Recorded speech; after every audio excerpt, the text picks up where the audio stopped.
2 बार पशुपति व्रत कर लिए, आपने ये कर लिया, आपने प्रदोष कर लिया, आपने सोमवार कर लिया, आपने सारे अनुष्ठान कर लिए, बहुत सारे उपाय भी करे, तो उससे शिव कथा कहती है नारी की जिंदगी में जब कोई विषम परिस्थिति आ जाती है, एक नारी की जिंदगी में जब कोई विषम परिस्थिति आ जाती है, धतूरे का जो पुष्प है उसको 2 जगह पर समर्पित किया जाता है। बहुत अंतर है महाराज। जैसे बेलपत्री चढ़ाते हैं तो बेलपत्री चढ़ाते समय डंडी का मुख अपने ओर कर लेते, 2 जगह, एक धतूरे का पुष्प जहां भगवान शंकर का जल चढ़ाने जाते हो, पूजन करने जाते हो, स्मरण करने के लिए जाते हो, वहां अशोक सुंदरी वाली जगह पर धतूरे को, फूल को समर्पित किया जाए। एक दूसरे नंबर का धतूरे का जो फूल होता है, 2 फूल जब हम समर्पित करने जा रहे हैं तो एक अशोक सुंदरी वाली जगह पर फूल का जो मुख होता है,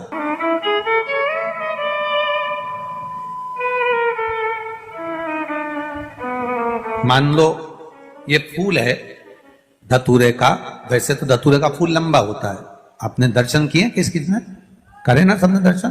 धतूरे का फूल लंबा होता है, अब वो लंबा जो पुष्प है उसका जो खिला हुआ भाग है, जो खिला हुआ, और पीछे की जो डंडी है, तो अशोक सुंदरी वाली जगह पर जब हम समर्पित करते हैं, अशोक सुंदरी वाली जगह पर जब हम उसको चढ़ाते हैं, तो जैसे ये शिवलिंग है और यहां सामने अशोक सुंदरी की जगह है, तो जो अशोक सुंदरी वाली जगह पर हम पुष्प समर्पित करते हैं तो खिला हुआ जो भाग है, जो खिला हुआ भाग है, उसको इस तरह से रखते हैं कि शिवलिंग की ओर उसका खिला भाग जाए, और डंडी का भाग इधर गणेश जी, कार्तिकेय जी और 33 कोटि जो देवी देवता हैं उस ओर उसका भाग जाए, उसका भाग ऐसा समर्पित करें।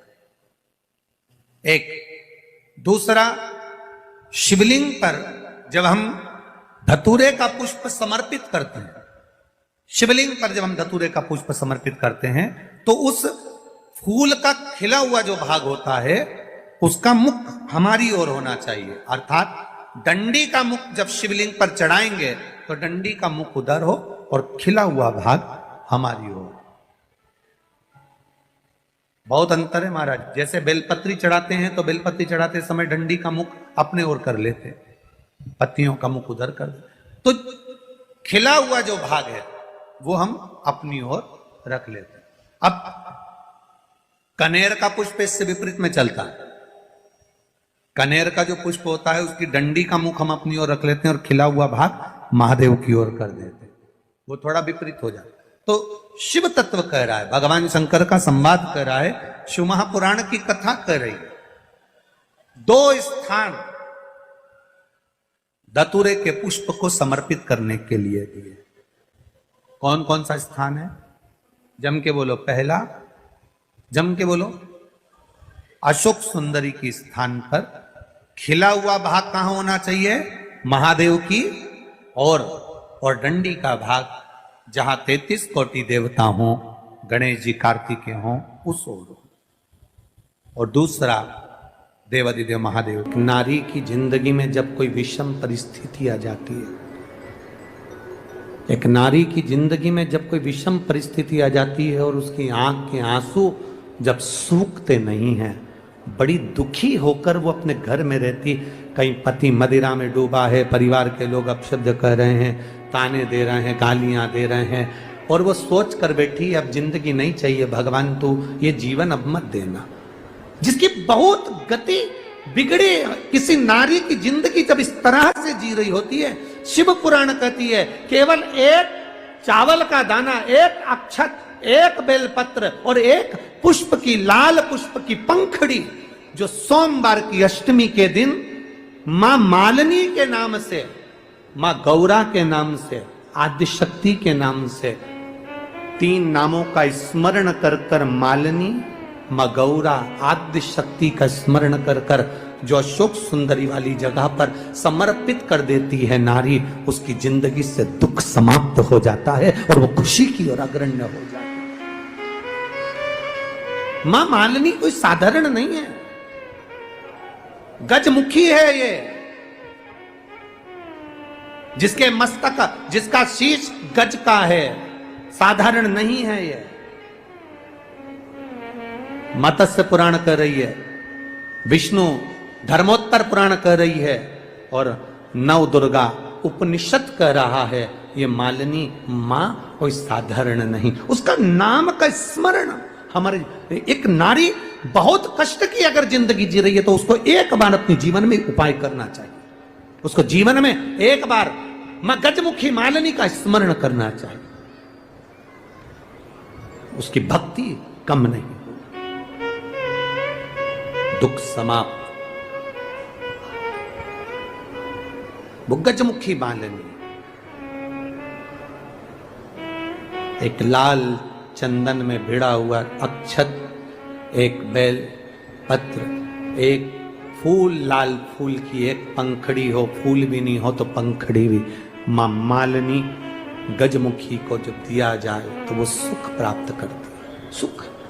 शंकर भगवान के जितने संतान उतना गजमुखी मालिनी ने अपने को गोदी में खिलाया। अशोक सुंदरी को, गणेश को, कार्तिक षडानंद को, जया, विषहरा, शामरीवारी, दौतली देव, ये सब कन्याओं को, बेटों को मालिनी अपनी गोदी में खिलाती, दुख समाप्त कर देती, हो जाती। 64 योगिनी।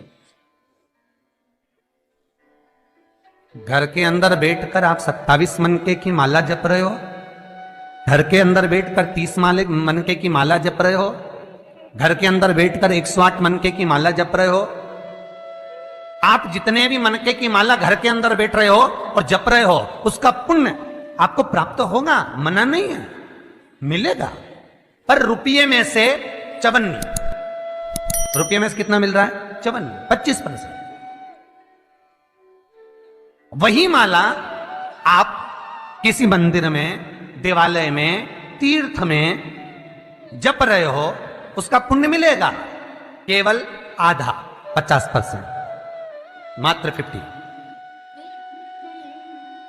महाराज, वही माला आप यदि पीपल, आंवला, समी, बेलपत्र, इन वृक्ष के नीचे अगर आप एक माला को लेकर बैठे हो और बिना आसन के,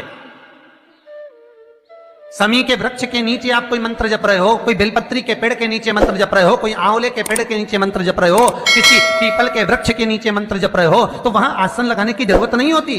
बिना आसन के अगर आपने एक माला का एक मन का भी अगर जपा है, शिव महापुराण कहती है, विष्णु पुराण कहती है कि 100% पुण्य आपके खाते में उस मंत्र का फल प्रदान कर देता है।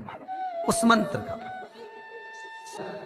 शिव महापुराण की कथा, लिंग पुराण की कथा, विष्णु पुराण की कथा, पद्म पुराण की कथा कहती है कि किसी वृक्ष के नीचे, जिन वृक्षों का गुणगान हमारे शास्त्र करते हैं, जिन वृक्षों का गुणगान हमारी पुराणे करती हैं, उन वृक्ष के नीचे अगर एक मंत्र का मन का भी फेरा जाए तो उसका पुण्य हजारों गुना प्राप्त हो जाता, आप रूप प्राप्त होता है अपने आप।